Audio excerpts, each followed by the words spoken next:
네, 유대인들의 레퍼런스에 이런 말이 있죠. 자, 유대인들이 대속죄를 지켜서 하나님이 유대인들을 구원하는 것이 아니라 하나님은 태초에 그 대속죄를 계획하셨다. 그래서 그 대속죄라는 그 날이 유대인들을 구원한다. 우리는 늘 어떤 공간 안에서 하나님을 이해하려고 하지만 하나님은 시간의 하나님이십니다, 여러분. 그 대속죄라는 시간이 우리를 구원합니다. 그래서 우리가 그 구원의 여정 가운데 들어가기 위해서 지금 이 테슈바 계속해서 40일의 테슈바를 우리가 걸어가고 있거든요. 자, 오늘 아침에 우리가 이제 이 토라 포션과 함께 이 테슈바를 더욱더 묵상할수록 왜 그 대속죄일이 우리를 구원하는가? 바로 그 대속죄일에 누구를 예비하셨냐면 카포레트, 바로 예수와 하마시아를 예비하셔서 하나님께서 그 날로 인해 온 이스라엘을 구원하시기로 이미 작정하셨다는 거예요. 우리가 그 시간의 비밀 안에서 그 예수와의 신비를 더욱더 알아가는, 정말 그 들판에 서 계신 왕을 알아가는 이 여정이 되었으면 좋겠습니다. 하나님 왕국 관점으로 본 갈라디아서 14번째 시간인데 오늘 비로소 갈라디아서 3장 1절 가거든요. 저는 오늘 복음을 전할 거예요. 계속해서 복음을 전해야 될 것 같아요. 이것은 우리 공동체 안에도 마찬가지고 우리 안에 이 예수와 하마시아의 그 제쿠트, 공로라고 했잖아요. 우리는 예수와 하마시아의 공로로 인해서 우리가 구원을 받았어요. 그런데 지금 우리가 생각하는 어떤 구원이라는 말 자체가 너무 오용되어지고 너무 희석되어지고 그 의미 자체가 불분명해졌다라는 생각을 제가 했어요. 과연 구원이 무엇인가? 정말 한 번 구원은 영원한 구원인가? 우리가 그 어떤 서브젝트 앞에서 우리가 어떻게 대답할 것인가에 대한 어떤 그런 다시 한번 구원을 생각하는 그런 시간이 되었으면 좋겠다. 그래서 제가 갈라디아서 3장 1절에서 오늘 그것을 좀 나누려고 합니다. 네, 갈라디아서 3장 1절은 갈라디아서 2장 21절과 반드시 함께 이해해야 된다고 제가 말씀드렸습니다. 자, 3장 1절이 이렇게 시작하죠. 어리석은 갈라디아 사람들이여, 누가 당신들을 현혹했습니까? 여러분의 눈앞에 예수와 메시아께서 범법자로 죽임을 당하신 것이 생생하게 기록되어 있습니다. 라고 시작합니다. 여러분, 지금 사도 샤울이 어떠한 전제 아래서 지금 갈라디아서를 써 내려가고 있는지를 우리가 그 중심 주제를 절대로 놓쳐서는 안 됩니다. 지금 누군가가 다른 복음을 전했습니다. 사도 샤울의 눈에 그 다른 복음이 얼마나 하나님을 대적하는 것인지를 그 심정을 가지고 갈라디아서를 써내려가고 있다면, 지금 어리석은 갈라디아 사람들이여, 누가 당신들을 현혹했습니까? 라는 이 말 안에 사도 샤울의 무엇이 느껴지십니까? 분노, 안타까움. 그 1차 전도 여행을 통해서 갈라디아 지역에 세워진 그 커뮤니티 안에 이렇게 불과 얼마 지나지도 않았는데 이렇게 잘못된 복음이 선포되어지는 것을 보고 그 안타까워하는 사도 샤울의 마음과 더불어 그 안에는 분노가 있다는 것을 압니다. 하지만 이 분노는 인간적이고 개인적인 분노가 아니라는 것이죠. 네, 우리가 그것을, 그 샤울의 마음을 정확하게 또 알아야 합니다.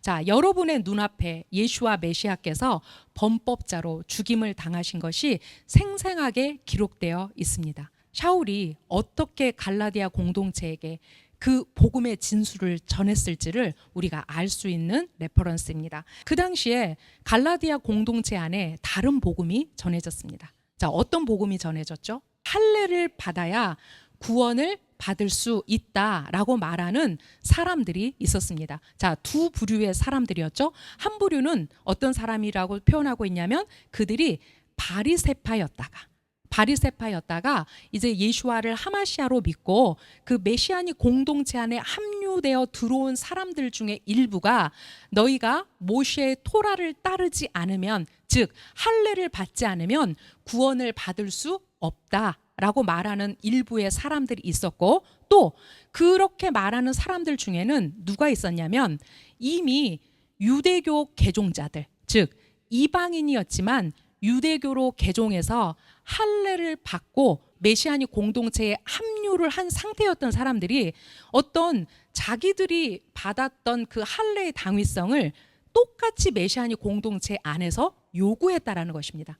근데 이것이 지금 샤울의 눈에 어떻게 보였냐면 바로 샤울이 전한 복음과 완전히 반대되는 다른 복음이었다는 거죠. 우리가 갈라디아서를 시작하면서 지금 이 다른 복음이 무엇인지에 대한 이야기를 했습니다. 자, 샤울은 이들을 향해서 이렇게 말하고 있습니다.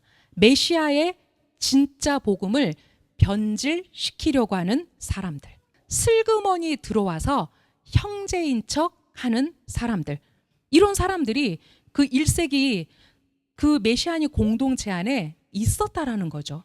샤울은 강력하게 이 사람들을 뭐라고 말하냐면 영원히 저주를 받아야 할 사람들이라고 말합니다. 바로 헤렘 되어야 할 자들이다, 이렇게 말하는 거죠.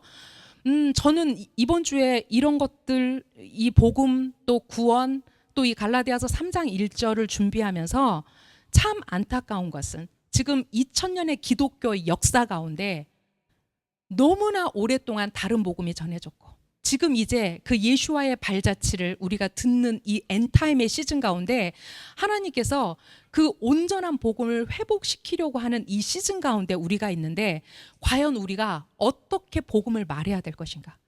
어떻게 여전히 그 복음에 대한 오해를 가지고 있는 사람들, 기승전 구원, 기승전 천국을 말하는 사람들에게 어떻게 이 복음을 말해야 될 것인가라는 이 문제를 우리 모두가 고민해야 된다는 것입니다.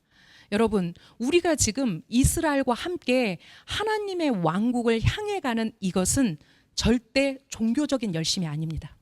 우리의 삶이고 우리가 이스라엘 연방 왕국의 시민권자로서 우리가 그 하나님의 법 앞에 서서 이것을 살아내는 것이고 그 법을 지키는 것이고 우리가 그 안으로의 여정 가운데 지금 들어가고 있는 것입니다. 근데 우리 안에는 여전히 그런 어떤 종교적인 습성 안에서 이러한 것들을 이해하려는 그 내 안에 내면에 아직도 계속해서 반복되는 그걸 뭐라고 하죠? 너무 오랫동안 그것이 사실인 줄 알고 살았는데 사실 그게 아닌 줄 알면서도 걷어내지 못하는 그런 것들이 여전히 우리 안에 있다라는 거죠. 특별히 이거는 이제 우리가 엘렉하고 그 부두엘의 집에서 라반의 집에서 나왔음에도 불구하고 지금 우리에게 여전히 숙제라는 것입니다. 왜냐하면 기독교 2000년의 아성은 만만치 않습니다. 우리가 그동안 그리고 교육되어졌고 교회 안에서 그것들을 배웠기 때문에 이것이 얼마나 부족했는지를 깨달아 알아가면 우리가 거기에서부터 우리의 교정이 시작된다는 것입니다. 자, 우리가 샤울의 심정에 대해서 지금 샤울이 왜 갈라디아 공동체 안에 이 말을 하고 있을까 한번 이렇게 생각해 보는 어떤 시점부터 우리가 3장 1절을 갔으면 좋겠습니다. 자, 할례가 구원의 조건이 된다고 주장하는 유다이저들의 생각은, 자, 유다이저들이 누구였죠?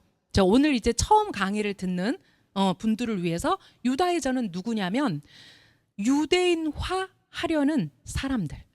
하나님은 분명히 유대인은 유대인의 정체성을 가지고 또 이방인은 이방인의 정체성을 가지고 하나님 왕국의 동일한 백성으로 들어가게 하셨어요. 그런데 할례를 받아야만 너희가 하나님 왕국의 백성이 될 수 있어. 할례를 받아야만 너희가 구원을 받을 수 있어. 이렇게 말하는 것은 뭐냐면 그들이 이방인 모두가 뭐가 돼야 된다? 유대인이 되어야 된다라는 얘기예요. 그렇죠? 물론 기독교 2000년 역사는 유대인을 이방인화 하려고 했죠. 그들의 모든 정체성을 모두 빼앗아 가려고 했죠. 이런 유다이저들의 노력들은 뭐 유대인들 안에서나 기독교인 안에서나 지금도 여전히 공존하는 것입니다. 하지만 이런 샤울의 입장에서 봤을 때 할례가 구원의 조건이 된다고 주장하는 유다이저들의 생각은 샤울의 입장에서 하나님을 정면으로 대적하는 발언이었다. 하나님을 정면으로 대적하는 발언이었다. 만약 할례가 구원의 조건이라면 하나님께서 예수와를 속죄 제물로 받으실 필요 없이 유대인들의 선교 활동을 통해 얼마든지 이방인들을 유대교로 개종시켜서 그들을 할례자로 만들 수 있었다라는 거예요. 왜냐하면 유대인이 되는 유대교 개종의 첫 번째 의식이 뭐였다? 할례였다라는 거죠. 얼마든지 이방인들을 할례자로 만들어서 그들을 유대인화 시킬 수 있었다는 거예요. 하지만 복음은 그렇지 않다라는 거죠. 유대인이건 이방인이건 예수와 하마시아의 그 구속의 능력을 통해서 그 제쿠트, 그 공로를 통해서만이 온전히 그 구원 안으로 들어갈 수 있다라는 거예요. 제가 그 유대인들의 레퍼런스 중에서 굉장히 놀랬던 레퍼런스가 있어요. 여러분, 출애굽 당시에 그 미ツ라임에서 나온 유대인들이 얼마나 될까? 우리는 전부 다 나왔다. 의심치 않았어요. 당연히 전부 다 나왔지. 그 10개의 엄청난 그 재앙들과 그 하나님의 살아계심을 그 땅에 나타냈을 때 유대인들은 당연히 100% 나왔지. 게다가 따라 나온 엄청난 잡족들도 있었대. 저는 거기까지였어요. 그런데 정말 놀란 것은 그때 유대인들 중에 딱 20%만 나왔다.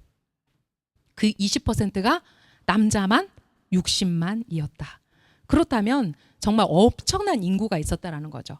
근데 그 예는 아마 엔타임의 마지막 그 메시아 왕국으로 들어갈 바로 그 어떤 본보기, 퍼센트일 것이다. 그래서 유대인이건 이방인이건 예수와 하마시아의 그 길 안으로, 진리 안으로, 생명 안으로 들어갈 때 그것이 구원의 시작이라는 거죠. 네, 저는 구원의 완성이라고 안 했어요. 구원의 시작이라고 했어요. 네.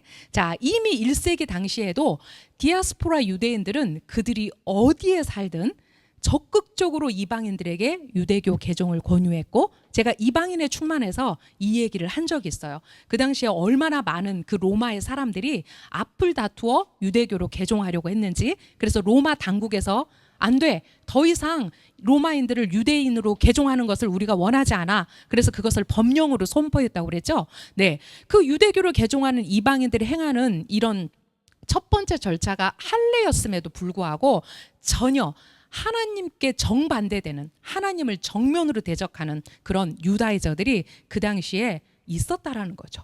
샤울의 분노의 대상은 그래서 진리를 왜곡하고 이방인 신자들을 현혹시키는, 누가 너희를, 어리석은 갈라디아 사람들이여, 누가 너희를 현혹했냐고 지금 물어보고 있죠. 자, 그 이방인 신자들을 현혹시키는 유다이저들을 향한 것이었다. 첫 번째. 하지만 지금 샤울은 비록 분명한 책임이 유다이저들에게 있다 하더라도 어떻게 갈라디아 공동체가 그렇게 빨리 복음의 진리에서 멀어질 수 있었는지를 지금 재차 캐묻고 있다. 그러면서 샤울은 예수와의 죽으심을 선명하게 그들이 눈으로 볼 수 있을 정도로 그들이 충분히 납득할 수 있도록 전했다는 것을 강조하고 있다. 네, 샤울이 어떻게 전했을까요? 답답하고 속상했겠죠. 여러분, 이제 여러분이 이스라엘과 함께 서기로, 이제 그 이스라엘의 그 참 올리브나무 안으로 여러분이 들어가서 이제 우리가 복음을 전해야 돼요. 어떻게 전할 것인가? 무엇을 전할 것인가? 예수 믿고 천국 갑시다.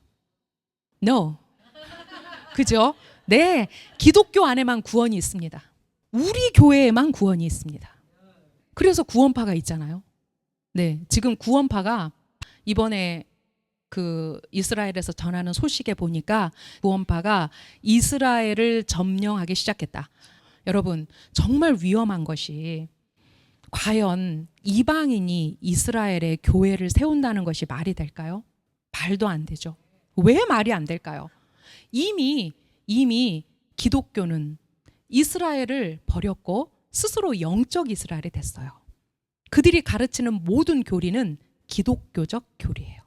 그런데 그 기독교적 교리 안에 다시 유대인들에게 이중 전환된 복음을 전한다면 과연 그것은 무슨 복음일까? 기독교 안에 있는 예수를 전한다면 과연 그것은 무슨 복음일까? 우리가 정말 생각해 봐야 돼요.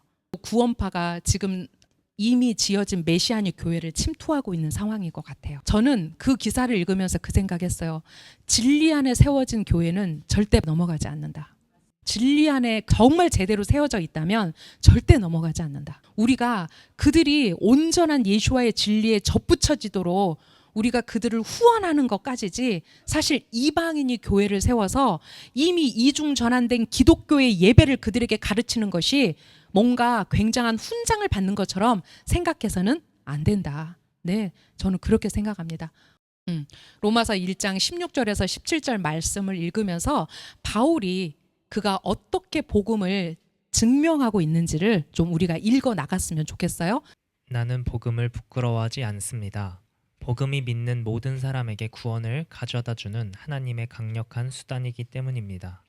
이것은 특히 유대인에 대한 것이며 이방인에게도 차별이 없습니다. 네, 여러분, 예수와께서 오셔서 그랬죠. 나는 누구에게 왔다? 네, 나는 내 민족 유대인에게 왔다라고 말씀하셨어요. 복음은 1차적으로 유대인들이 이해할 수 있는 레퍼런스예요. 사실 이방인이 어떠한 전제도 없이 이 복음을 이해한다는 게 참 어렵죠. 하지만 그 복음은 유대인에게나 이방인에게 분명히 차별이 없다고 말씀하십니다. 이는 복음 안에서 하나님께서 어떻게 사람들을 그분의 눈앞에서 의롭게 하시는지 나타났기 때문입니다. 그리고 이것은 처음부터 끝까지 믿음을 통해 된 것입니다. 이는 타나크에서 말씀하신 것과 같습니다.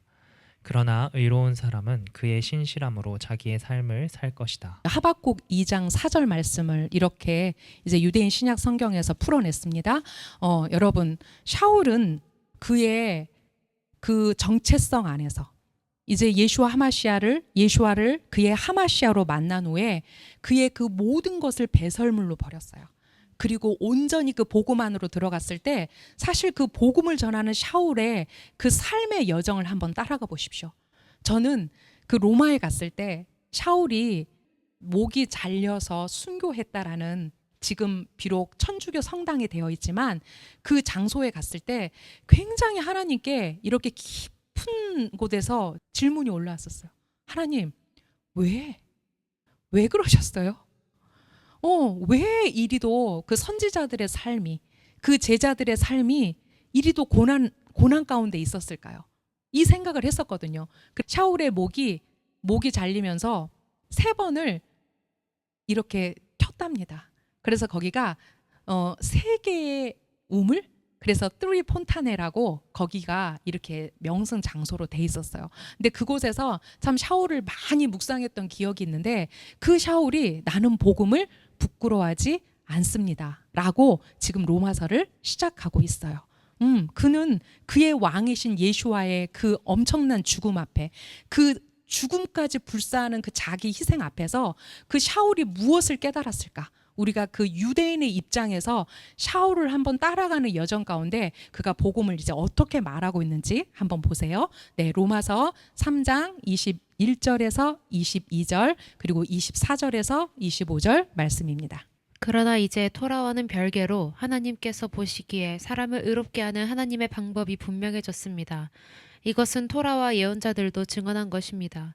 이것은 곧 메시아 예수와의 신실하심을 통해 그분을 계속 믿는 자들에게 오는 하나님의 의입니다. 우리는 모두 메시아 예수와께서 우리를 죄의 노예 상태에서 구속하시는 행위를 통해서 하나님의 은혜로 값없이 그분 앞에 의롭게 되는 지위를 부여받았습니다. 하나님께서 희생제물이 되어 피 흘려 죽으신 예수와의 신실하심을 통해 그분을 죄의 카파라로 지명하셨습니다. 이것은 하나님의 의를 입증합니다. 네, 우리가 일반적으로 개역 개정에서 화목제물 또는 속죄제물이라고 번역된 단어가 죄의 카파라라는 단어입니다. 네, 그분께서 죄의 카파라로 지명하셔서 이제 온 이스라엘, 콜 이스라엘을 구원하실 그 한날, 바로 대속죄일 욤 키푸림 안에서 그분을 카파라로 지명하셨다라는 것입니다. 그래서 우리가 그 대속죄일, 그 시간이 우리를 구원하는 그 놀라운 비밀 가운데 하나님은 그 역사의 창조 앞에서, 이 우주 만물의 창조 앞에서 이미 그분을 카파라로 세우셨고, 그분을 통해서만이 바로 그 욤키푸림 안으로 우리가 들어가서 그 죄의 속죄 가운데 우리를 속죄하시려는 그 하나님의 그 놀라운 비밀을 우리가 알 수 있다는 거죠. 네, 로마서 5장 6절에서 9절입니다. 우리가 여전히 연약했을 때 메시아께서는 경건하지 않은 사람들을 대신하여 적절한 때에 죽으셨습니다. 진정으로 선한 사람들을 위해 죽을 용기를 가질 수는 있겠지만 의로운 사람을 위해 자기 생명을 포기하는 것은 드문 일입니다. 그러나 우리가 아직 죄인이었을 때 메시아께서 우리를 위하여 죽으심으로 하나님께서 우리를 향한 사랑을 확증하셨습니다. 그러므로 우리는 그분의 피 흘리신 희생의 죽음을 통해 의롭게 여겨졌으니 더욱 그분을 통해 하나님의 심판의 진노에서 구원받을 것입니다. 네, 지금 우리가 읽은 이 로마서 말씀을 우리가 유대인의 입장에서 한번 이 샤울의 레퍼런스를 듣는다고 생각해 보세요. 이거를 바로 우리 이방인들의 어떤 구원과 함께 가지 말고 이게 지금 유대인들에게 지금 이 복음의 레퍼런스가 전해진다면 과연 그들이 이것을 어떻게 받아들이고 또 이 레퍼런스가 유대인들뿐만 아니라 이방인들에게도 동일하게 차별 없이 주어지는 어떤 그 구속의 은혜로의 여정이라면 우리가 이것을 어떻게 받아들여야 할지 우리가 갈라디아서 2장 20절과 21절을 하면서 이제 메시아의 신실하심이 무엇인지를 배웠어요. 우리의 믿음이 아니라 메시아의 신실하심, 그 에무나, 우리가 에무나를 어떻게 이해해야 된다? faithfulness, fullness, 그 완전한 믿음을 가지신 그분의 신실하심을 통해서 우리가 그분과 함께 그 여정을 걸을 때 우리를 의롭게 보시는 그 하나님의 눈동자 안으로 우리가 들어가는 거죠. 예수와 하마시아 없이는 유대인이건 이방인이건 구원받을 수 없습니다. 그것은 분명합니다. 네, 이것은 당연한 사실입니다. 이제 하나님께서 우리가 죄인이었을 때 메시아께서 우리를 위하여 죽으심으로 하나님께서 우리를 향한 사랑을 확증하셨습니다. 그래서 요한일서 4장 9절에서 10절 이렇게 말씀하고 있습니다. 하나님은 자신의 사랑을 우리 가운데 이렇게 보여주셨습니다. 자기 독생자를 세상에 보내셔서 우리로 하여금 생명을 얻게 하신 것입니다. 사랑은 이것입니다. 우리가 하나님을 사랑한 것이 아니라 그분께서 우리를 사랑하셔서 자기 아들을 보내시고 우리의 죄들을 위해 카파라 속죄 제물로 삼으셨습니다. 그래서 최고의 복음은 바로 이 요한일서의 고백과 함께 저는 요한복음 3장 16절이라고 생각합니다. 하나님께서 세상을 이처럼 사랑하사 그의 벤 야히드 그의 독생자를 주셨으니 이는 저를 믿는 자마다 멸망치 않고 모두 다 영생을 받게 하려 하심이라. 여러분, 우리가 늘 외웠던 이 말씀이지만 이 말씀 가운데 그 하나님의 사랑을 우리가 보아야 합니다. 그리고 그 아버지의 사랑 가운데 진짜 한 사람도 멸망치 않고 모두 다 구원하시려고 하는 그 아버지의 심정 가운데 그 메시아 예수와의 구속이 있다는 것을 우리가 알아야 합니다. 우리는 우리 스스로 판단합니다. 저 사람 구원받은 사람인 것 같아. 저 사람 no 아닌 것 같아. 그렇죠? 우리의 그 종교적 열심 안에서 우리의 신앙의 여정 안에서 구원조차도 하나님 것이 아니라 우리의 것이 돼버렸던 그런 시간들이 있었죠. 하지만 하나님의 마음은 진노가 아니라 사랑입니다. 하나님은 그 회개하는 자들, 그 죄에 직면하고 그 죄 앞에서 그 하나님 앞에 스트러글하는 자들. 네, 우리가 연약합니다, 주님. 우리는 부족합니다. 하나님, 우리는 죄인입니다. 하지만 내가 예수 하마시아의 그 사랑 안으로 그분의 그 눈빛 안으로 제가 들어가고 싶습니다. 이렇게 날마다 고백하며 나가는 자들에게 그분의 그 아름다우신가 그분의 사랑을 우리에게 보여주십니다. 우리가 그 아버지의 그 헤세드, 아버지의 그 인애와 그 사랑을 깨달아갈 때 우리 안에 하나님께서 어떤 안경을 씌워주시냐면 바로 그 헤세드의 안경을 씌워주십니다. 그분의 인애를 우리가 알아가는 것. 그분의 사랑 안으로 우리가 들어가서 그 요한복음 3장 16절에 그 깊은 그 아들을 죽이시면서까지 이 인류를 구원하시고자 하시는 그 하나님의 사랑이 무엇인지 정말 우리가 배워나가는 이 어떤 지금 테슈바의 기간에 우리 안에 그런 마음들이 저는 부어지기를 소망합니다. 네, 갈라디아서 2장 21절에서 이렇게 얘기했습니다. 의롭게 되는 것이 율법주의를 통해서라면 메시아의 죽음은 무의미하다. 결국 갈라디아서 2장 20절 이후에 샤울이 그 2장을 마감하고 3장으로 넘어가면서 의롭게 되는 것이 율법주의를 통해서라면 메시아의 죽음은 무의미하다. 그렇죠. 우리는 절대로 이 율법주의를 통해서 절대 하나님의 마음을 알 수 없습니다. 그것은 기계적인 것입니다. 그것은 아버지의 마음을 모르고도 얼마든지 우리의 열심을 가지고 행할 수 있는 것입니다.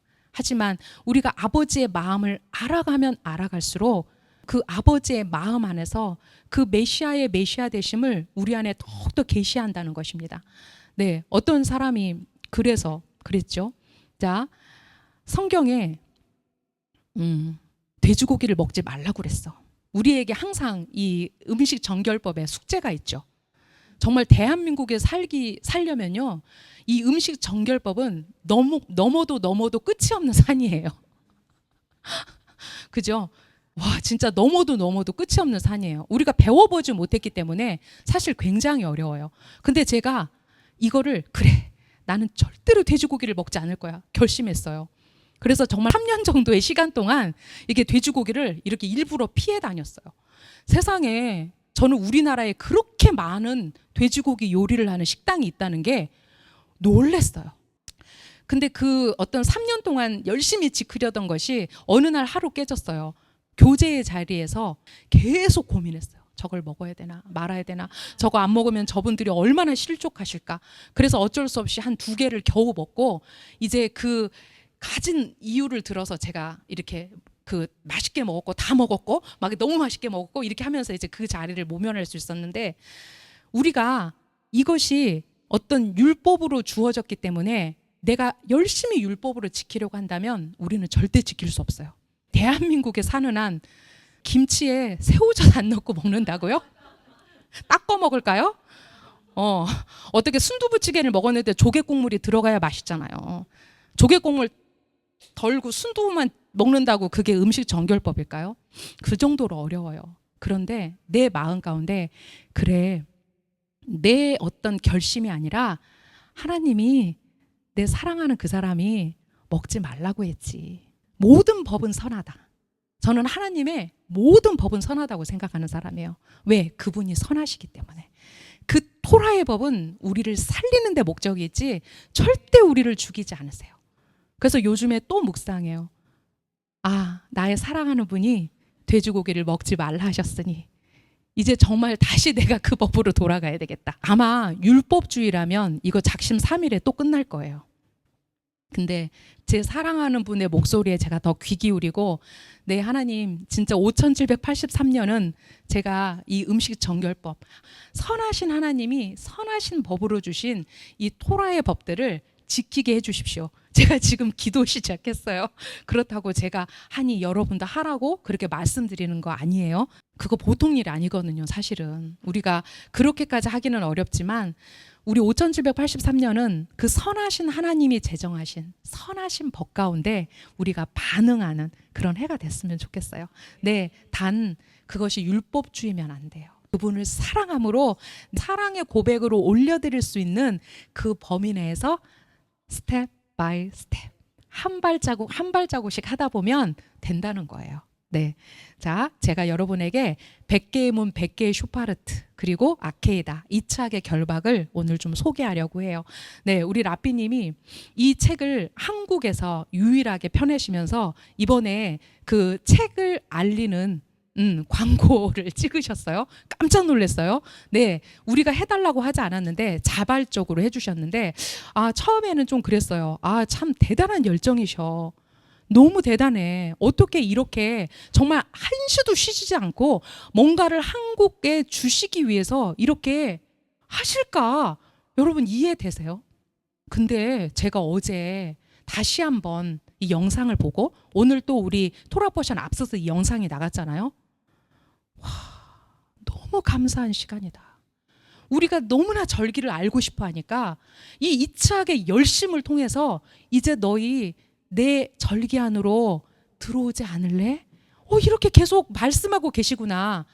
어제 또 뭐 결정된 거 하나 있어요. 이스라엘 아카데미에서 용키푸림의 3시간 30분짜리 영상 들으셨죠? 이미 찍으셨고 네, 한글말로 번역하셨고 그거 그대로 실시간으로 내보내시겠대요. 우리가 은혜 받은 자들이에요. 네, 은혜 받은 자들이에요. 어떻게 우리 라삐님에게 이런 열정을 주셔서 우리가 이 절기 안으로 들어가게 하시는지 정말 우리 안에 하나님 절기를 배우고 싶습니다. 네, 우리 절기를 너무나 배우고 싶습니다. 우리가 너무 부족합니다. 우리 흉내는 많이 냈어요 그동안. 그죠? 우리 사과를 꿀에 열심히 찍어 먹었고 사과 넣은 왕감방도 만들었고 그동안 나팔도 열심히 불었는데 그 어떤 실존 안으로 들어가지 못했던 그 안에서 이제 그가 메시아닉 유대인으로 그 메시아닉 관점에서 그 절기를 우리에게 풀어준다라는 거예요. 얼마나 감사한지요. 우리는 복된 자들이에요. 네, 우리가 그가 내민 찢짓을 네, 우리가 붙잡겠습니다 라고 말하니까 그분이 그냥 마구 그 우리에게 그 당신의 열정을 담아 자신의 열정을 담아서 우리에게 부어주시는 것 같아요. 여러분 기대하세요. 얼마나 멋진 강의가 될지. 네, 제가 이 책에서 이번에 이 책을 교정하면서 그 이방인의 구원을 다시 한번 정리했어요. 제가 이 책에서 소개하려고 해요. 자, 지금까지는 우리가 알고 있는 구원입니다. 우리가 알고 있는 복음의 여정입니다. 하지만 이제 우리가 전해야 될 것은 여기에서 머무는 것이 아니라 알았지? 이것이 복음인 줄 알았어? 이것이 구원으로 가는 길인 줄 알았어? 그러면 이게 완성이 아니야. 이제부터 시작이야. 바로 그 시작을 우리에게 말하고 있는 부분이 에베소서 2장 12절이죠. 왜? 에베소서에서 뭐라고 말하냐면 자, 제가 에베소서 2장 12절을 잠깐 읽어드릴게요. 자, 그때 여러분은 예수와는 마시아와는 아무 관계가 없었고 자, 이걸 제가 역으로 풀을 거예요. 자, 이스라엘 시민권도 없는 이방인이었으며 약속의 언약에 대하여 낯선 사람으로 외인으로서 이 세상에 아무런 소망도 하나님도 없는 자들이었습니다. 이렇게 얘기했어요. 자, 그러면 이제 우리가 구원의 문인 예수와 안으로 들어갔어요. 이제 들어갔어요. 그러면 우리에게 무엇이 주어진다고요? 이스라엘 연방 왕국 이스라엘의 시민권이 주어진다고요. 여러분은 모두 이중 국적자예요. 네, 우리는 이방인으로서 대한민국의 국적자이고 우리는 하나님 왕국의 이스라엘 연방 왕국의 국적자예요. 우리에게는 2개의 여권이 있어야 해요. 그래서 자, 우리가 대한민국 여권으로 내가 원하는 나라 어디든지 갈 수 있어요. 하지만 하나님의 왕국 여권 없으면 절대 이스라엘 왕국 안으로 들어갈 수 없어요. 바로 그것을 주신 분이 누구예요? 우리에게 예수와 하마시아세요. 그 예수와 하마시아를 통해서 비로소 이스라엘 연방 왕국의 시민권을 가질 수 있는 거예요. 바로 그 시민권을 가진 자들에게 이제 하나님께서 무엇을 약속하셨어요?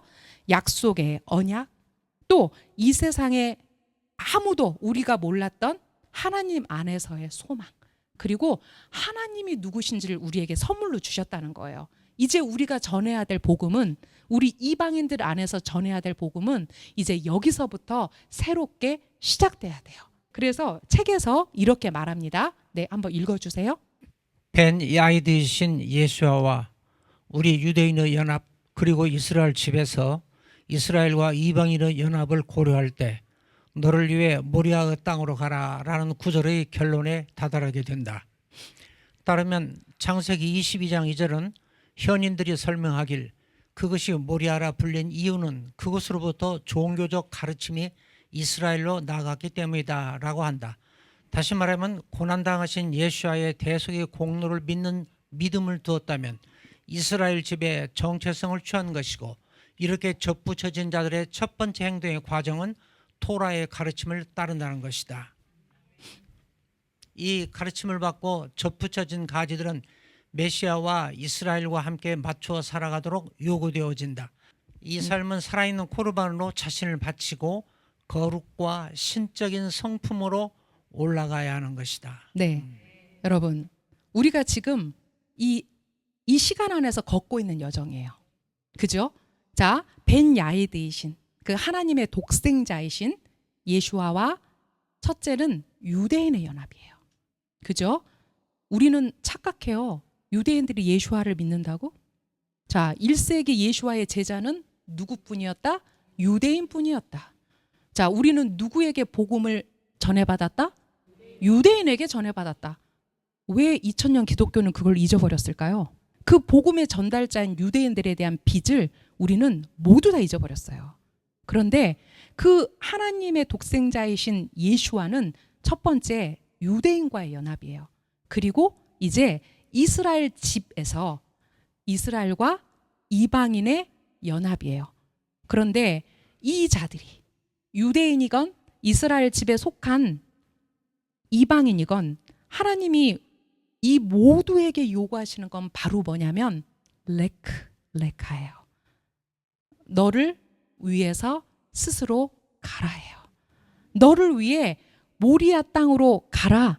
이 말씀은 이제 창세기 22장의 말씀이지만 동일하게 창세기 12장에서 이제 그 익숙했던 그 집에서 아브라함에게 그 열국의 아비가 되기 위해서 부르셨을 때 이제 네가 그 너의 익숙했던 것, 그 아비 집과 친척의 집을 떠나 레카 하라고 말씀하셨어요. 그리고 이제 두 번째 레카는 창세기 22장 2절이죠. 내 아들 독자 이츠학을 데리고 그 모리아 땅으로 가라 할 때 거기도 역시 레카가 쓰였어요. 창세기 12장은 우리가 이 아브라함의 10가지 시험 중에 하나이고 창세기 22장은 이제 아브라함의 시험을 완성하는 레카입니다. 그런데 이 레카가 아브라함의 여정을 쫓아가는 모든 유대인이건 이방인이건 간에 그들에게 하나님께서 동일하게 요구하시는 게 바로 뭐냐면 레카입니다. 이제 너의 익숙했던 곳에서 레카 하라는 거예요. 특별히 우리 이번 컨퍼런스가 이제 남은 자들을 향한 부르심이라는 주제로 되었을 때 그 안에 숨어 있는 주제가 바로 레카였어요. 그래서 5783년 저희 이스라엘 아카데미 출판사 달력의 주제가 바로 레카입니다. 여러분 달력을 사시면 카메라 찍으셔서 넓게 보시면 제가 이 레카에 대한 내용을 달력에 내용으로 써놨어요. 꼭 한번 읽어보세요. 네, 자 창세기 22장 2절을 그곳이 모리아라 불린 이유는 바로 그곳에서 하나님에 대한 이런 가르침 또 그들이 이제 그들이 알지 못하는 그 여정 속에서 아브라함을 따라서 이제 그 모리아를 향해서 갔다라는 거예요. 그 모리아를 향해서 간 곳 하나님께서는 아도나이 이르에라고 말씀하셨어요. 이르에한 장소를 여러분 머릿속을 따라서 한번 쭉 가보세요. 자, 그곳이 어디였어요? 바로 이츠학을 드렸던 모리아 산이었죠. 자, 그 모리아 산은 아라우나의 타작마당이었고 다윗이 그 땅을 돈을 주고 샀죠. 자, 솔로몬은 그 땅에 네, 성전을 건축했어요. 네, 그리고 그 모리아에서 예수와께서 이제 그 십자가의 고난 가운데 그 대속의 은혜를 우리에게 주시기 위해서 돌아가신 땅이에요. 그래서 하나님의 눈은 단 한 번도 그 모리아를 떠난 적이 없어요. 바로 태초부터 새말까지 이제 당신의 눈이 머무는 땅, 당신의 눈이 있는 곳, 바로 그곳이 모리아, 곧 어디냐면 예루살렘이에요. 그렇다면 우리가 어디를 향해 레크레카 할 것인가? 우리가 향해야 될 곳은 바로 예루살렘입니다. 바로 그곳이 왕의 보좌가 있는 곳. 네, 그곳이 이제 예수와 하마시아께서 이제 그 땅을 다스리기 위해서 실제적인 왕권을 가지고 오실 그 땅. 자, 우리가 지금 한국 기독교가 그 모리아산을 향하고 있습니까? 그 예루살렘을 향하고 있습니까?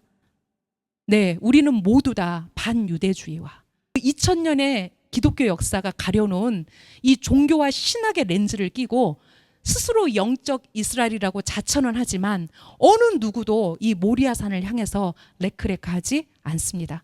그래서 이 100개 문 100개 쇼파르트에서 이제 우리 이방인들이 실제로 이스라엘 집 안으로 연합하기 위해서 우리가 예수와의 그 제코트 공로를 힘입고 우리가 향해야 할 곳은 어디다? 이제 예루살렘이다 라고 말하는 것입니다. 이것이 우리의 휴거입니다.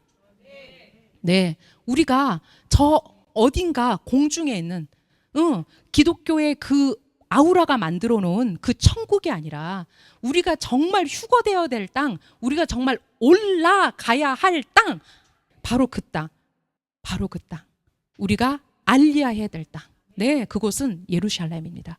여러분, 이게 우리에게 복음입니다. 라베이누 바흐야는 창세기 22장 2절에 대해 다음과 같이 설명했다. 올라라는 단어는 아주 높은 영적 차원으로 올라가는 것이다. 아케이다의 전체 이야기에 내재된 의미는 더 높은 차원으로의 올라감에 대한 것이다. 네, 특별히 5783년 우리 모두 낙타를 타야 합니다. 그 낙타는 우리 안에 있는 하나님이 기뻐하시지 않는 우리의 인생 가운데 우리가 가지고 있는 이 내재된 악한 경향성. 내가 이제 그 예루살렘을 향해서 올라가겠습니다. 그리고 내가 하나님 안에서 해결돼야 될 그 악한 경향성, 그 낙타를 탔을 때 낙타가 말을 잘 들면 좋은데 춤추면 떨어지는 거지, 죽는 거지. 하지만 고삐를 부여잡고 우리가 올라갈 때 자, 우리 안에 하나님이 주시는 것은 영적 상승이다. 우리는 분명히 그 하늘의 계시 가운데, 하늘의 문이 열려서 하나님의 영이 운행하시는 그 시즌 가운데 5783년을 있게 될 것입니다, 여러분. 네, 기대하십시오. 자, 제가 그 한 번 구원이 영원한 구원이다, 이것 때문에 사실 오늘 진도를 못 나가는 거거든요. 제가 그분께 묻습니다. 복음이 무엇입니까? 구원이 무엇입니까? 여러분이 생각하는 복음과 구원 가운데 이스라엘이 없다면 그것은 부족한 복음이고 부족한 구원입니다. 우리는 반드시 예수와 하마시아 안에서 유대인과 이방인이 하나 될 거라는 그 비전 가운데 서 있어야 합니다. 만약에 우리가 생각하는 복음 안에 이스라엘이 없고 유대인이 없다면 다시 한번 그 자리에 서서 복음을 생각해야 합니다. 우리가 생각하는 기승전 구원이 아니라 정말 구원이 무엇인가에 대해서 생각해야 됩니다. 절대 한 번 구원은 영원한 구원이 아닙니다. 그것은 성경에도 없는 이야기입니다. 칼빈의 아우라 안에서 이 장로교의 역사가 뿌려놓은 가라지일 뿐입니다. 네, 여러분, 우리가 구원과 복음을 생각할 때 우리와 함께 갈 이스라엘이 없다면 우리는 다시 한번 제자리에 서서 다시 한번 처음부터 생각해야 됩니다.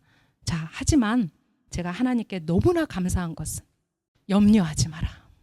이제 내 그림을 너희들이 눈을 크게 뜨고 보아라. 내 계획을 보아라. 이제 앞으로 어떻게 될 것인지, 이제 그 이방의 나라들이 어떻게 올라할 것인지, 그 예루살렘으로 올라갈 것인지를 너희들이 보기를 소망한다 라고 하나님 말씀하십니다. 자, 그 위대한 말씀, 제가 가장 좋아하는 말씀 중에 하나 이사야 2장 2절에서 3절 말씀.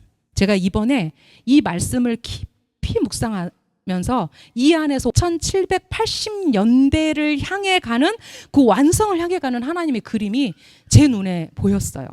자, 그 마지막 날들에 아도나이의 지배 산이 그 산들의 으뜸으로 굳건하고 언덕들보다 높이 들려서 모든 이방 나라가 그곳으로 흘러 들어올 것이다.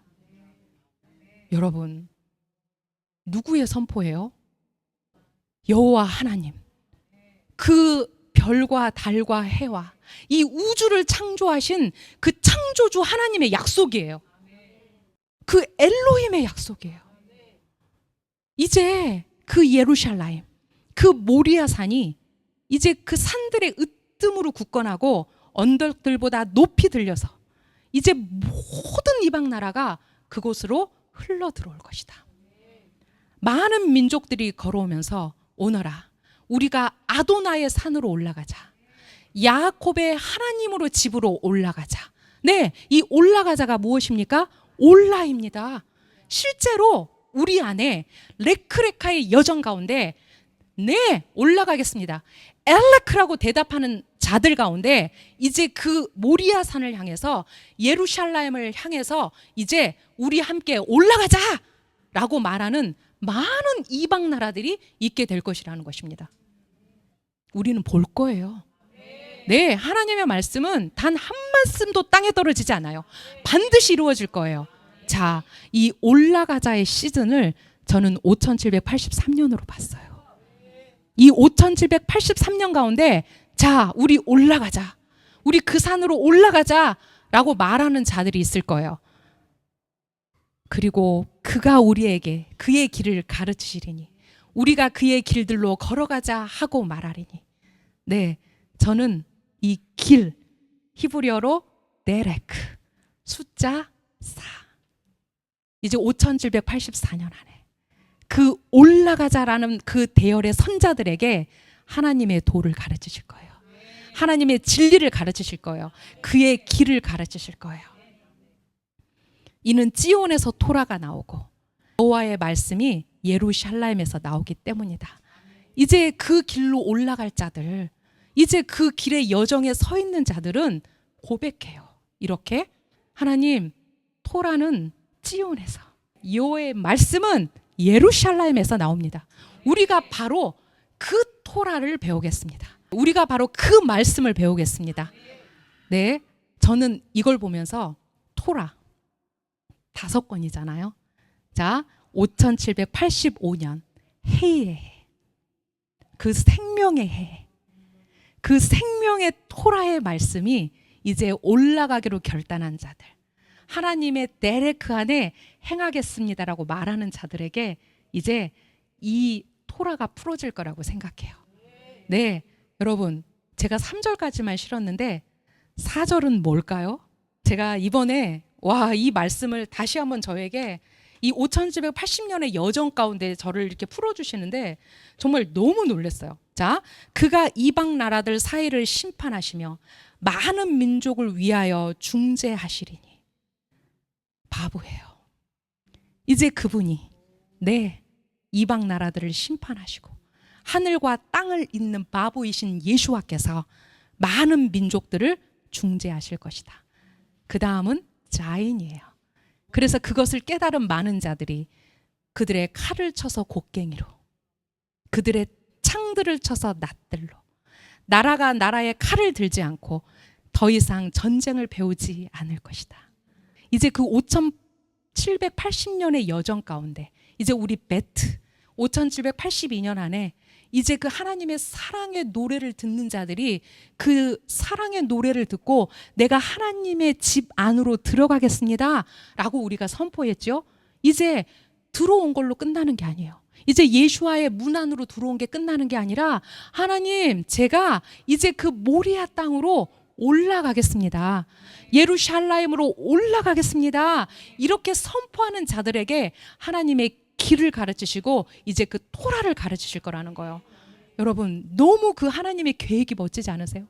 저는 이 말씀이 반드시 이루어질 거기 때문에 정말 늘 하나님을 기대해요. 그분의 위대하심을 기억해요. 늘 그분의 그 위대하심 가운데 제가 겸허해질 수밖에 없고 제가 겸손해질 수밖에 없고 저는 늘 선포해요. 제가 이것을 볼 것입니다.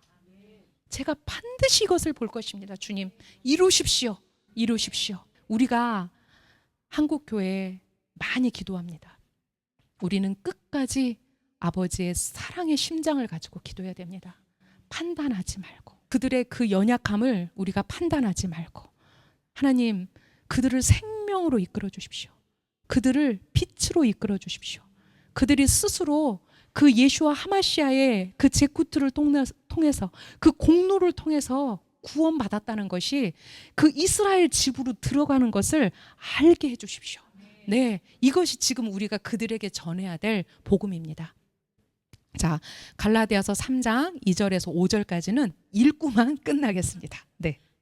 나는 여러분에게 이 한 가지만은 알고 싶습니다. 여러분이 토라의 명령들을 율법주의적으로 지켜서 성령을 받았습니까? 아니면 여러분이 들은 것을 믿고 그것에 충실함으로 받았습니까? 여러분은 그렇게도 어리석습니까? 성령의 능력으로 시작한 일을 여러분의 힘으로 마칠 수 있다고 생각합니까? 여러분이 그렇게 많은 고난을 겪은 것이 헛된 일입니까? 만일 그렇게 한다면 여러분의 고난은 분명 헛것이 되었을 것입니다. 네. 유대인인 데이비드 에지스턴이 샤울은 진정 유대인이다. 왜 한 가지만 질문한다더니 5개를 질문하냐. 내가 한 가지만 묻겠다고 해놓고 5가지를 물어봐. 진정 유대적 레퍼런스다. 이렇게 그 코멘터리에서 썼어요. 제가 읽으면서 빵 터졌어요. 아, 그렇지. 유대인. 유대인 2명이 모이면 5가지 의견이 나온다. 한 가지 질문만 하겠다더니 5개의 질문을 했다. 자, 여러분. 이제 이 말이 이해되지 않으세요? 주석이 필요 없어요. 여러분이 토라의 명령들을 율법주의적으로 지켜서 성령을 받았습니까? 아니면 여러분이 들은 것을 믿고 그것에 충실함으로 받았습니까? 우리가 우리의 무슨 공로가 있어서 지금 우리가 예수와 하마시아께 구원을 받은 것이 아니라 그분의 그 진리의 문 안으로 우리가 들어간 것이 아니라 우리가 정말 우리에게 주신 이 믿음의 신실함을 우리에게 주셔서 믿게 하셨고 우리가 계속해서 메시아의 신실한 심 안에 있다면 네, 우리는 그 충실함으로 예수와의 충실함으로 예수와의 에무나로 우리가 그 구원의 문 안으로 들어간 거죠. 자, 샤울이 이 말을 할 때 갈라디아 공동체가 이 말을 할 때 그의 마음의 심정을 우리가 알고 위로해드리고 싶지 않으세요? 네, 여러분 그렇게도 어리석습니까? 성령의 능력으로 시작한 일을 여러분의 힘으로 마칠 수 있다고 생각합니까? 여러분이 그렇게 많은 고난을 겪은 것이 헛된 일입니까? 만일 그렇게 생각한다면 여러분의 고난은 분명 헛것이 되었을 것입니다. 자, 그리고 동일하게 다시 한번 묻습니다.